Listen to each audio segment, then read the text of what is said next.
നമസ്കാരം. സംസ്ഥാനത്ത് വീണ്ടും ചികിത്സാ പിഴവ്. കാട്ടാക്കടയിലെ സ്വകാര്യ ആശുപത്രിയിൽ ചികിത്സാ പിഴവ് മൂലം ഒരു കുട്ടി മരിച്ചതായി പരാതി. ആര്യനാട് പുനലാൽ ചക്കിപ്പാറ ഷാനിമ മനസ്സിൽ ഫാസിലിന്റെ 2.5 വയസ്സുള്ള ഐഷ ഫാത്തിമയാണ് മരിച്ചത്. കുടുംബത്തിന്റെ പരാതിയിൽ ആര്യനാട് പോലീസ് FIR രജിസ്റ്റർ ചെയ്തു. ഇക്കഴിഞ്ഞ 18-ന് ഉച്ചയ്ക്ക് 2 മണിയോടെ കുഞ്ഞിന് തളർച്ചയും ശ്വാസതടസ്സവും അനുഭവപ്പെടുകയായിരുന്നു. തുടർന്നാണ് ആര്യനാട് സർക്കാർ ആശുപത്രിയിലേക്ക് എത്തിച്ചത്. പിറ്റേന്ന് വീണ്ടും കുട്ടിക്ക് പനിയുണ്ടായി. തുടർന്ന് കാട്ടാക്കട മമ്മൽ ആശുപത്രിയിലും എത്തിച്ചു. 20-ന് കൺപോള തടിച്ചു. അതിനുശേഷം കാട്ടാക്കട ശ്രീനേത്ര ആശുപത്രിയിലും ചികിത്സ തേടി. ഞായറാഴ്ച രാവിലെ 11 മണിയോടെ കുഞ്ഞിന് വീണ്ടും തളർച്ച അനുഭവപ്പെടുകയായിരുന്നു. തുടർന്ന് മമ്മൽ ആശുപത്രിയിൽ എത്തിക്കുകയും അവിടെ വെച്ച് രക്തം പരിശോധനയ്ക്ക് അയക്കുകയും ചെയ്തു.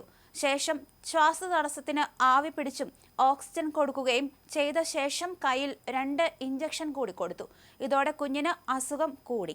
മമ്മൽ ആശുപത്രിയിലെ 2 ഡോക്ടർമാരും 1 നഴ്സും ബന്ധുക്കളോടൊപ്പം കുഞ്ഞിനെ ആംബുലൻസിൽ ഉടൻ തന്നെ നെയ്യാർ മെഡിസിറ്റി അത്യാഹിത വിഭാഗത്തിലെത്തിക്കുകയായിരുന്നു.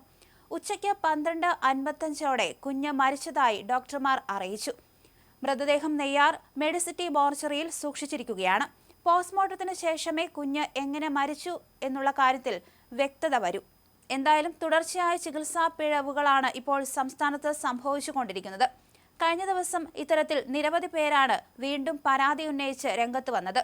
അതേസമയം ആലപ്പുഴ TD മെഡിക്കൽ കോളേജ് ആശുപത്രിയിൽ ഉഷ ജോസഫിന്റെ വയറ്റിൽ കത്രിക കുടുങ്ങിയ സംഭവത്തിൽ ഡോക്ടർ ഷാഹിദയ്ക്ക് ക്ലീൻ ചീറ്റ് നൽകിയിരിക്കുകയാണ് അന്വേഷണ റിപ്പോർട്ട്. ശസ്ത്രക്രിയയിൽ ഡോക്ടർ ഷാഹിദയ്ക്ക് വീഴ്ച സംഭവിച്ചിട്ടില്ലെന്നും നഴ്സ് ധന്യയ്ക്കും സംവിധാനത്തിലെ പോരായ്മകൾക്കുമാണ് ഉത്തരവാദിത്തമെന്നും റിപ്പോർട്ടിൽ പറയുന്നു. എന്നാൽ നഴ്സിനെ ബലിയാടാക്കാനുള്ള ശ്രമമാണ് നടക്കുന്നതെന്ന് കേരള ഗവൺമെന്റ് നഴ്സസ് യൂണിയൻ ആരോപിച്ചു. റിപ്പോർട്ട് പ്രകാരം ശസ്ത്രക്രിയയ്ക്ക് ശേഷം ഉപകരണങ്ങൾ പൂർണ്ണമായി പുറത്തെടുത്തോ എന്ന് നഴ്സ് ധന്യയോട് ചോദിച്ചതിന് ശേഷമാണ് ഡോക്ടർ ഷാഹിദ മുറിവ് തുന്നിക്കെട്ടിയത്.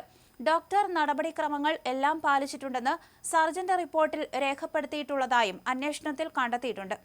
അതേസമയം നഴ്സിന്റെ ഭാഗത്തു നിന്നുണ്ടായ വീഴ്ചകൾക്കൊപ്പം തന്നെ സിസ്റ്റത്തിന്റെ പോരായ്മകളും റിപ്പോർട്ടിൽ വിശദീകരിക്കുന്നുണ്ട്.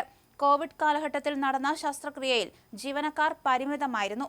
ഓപ്പറേഷൻ ഫ്ലോറിൽ ഡോക്ടർമാർക്കൊപ്പം ഒരു ഫ്ലോർ നഴ്സ് ഉണ്ടായിരുന്നില്ല. നഴ്സായ ധന്യ ഒരേ സമയം അടുത്ത ടേബിളിലെ ശസ്ത്രക്രിയയിലും ഡോക്ടറെ സഹായിച്ചിരുന്നതായി റിപ്പോർട്ടിൽ പറയുന്നു. കോവിഡ് കാലത്ത് PPE കിറ്റ് ധരിച്ചുള്ള ശസ്ത്രക്രിയയുടെ ബുദ്ധിമുട്ടുകളും റിപ്പോർട്ടിൽ പ്രതിപാദിച്ചിട്ടുണ്ട്.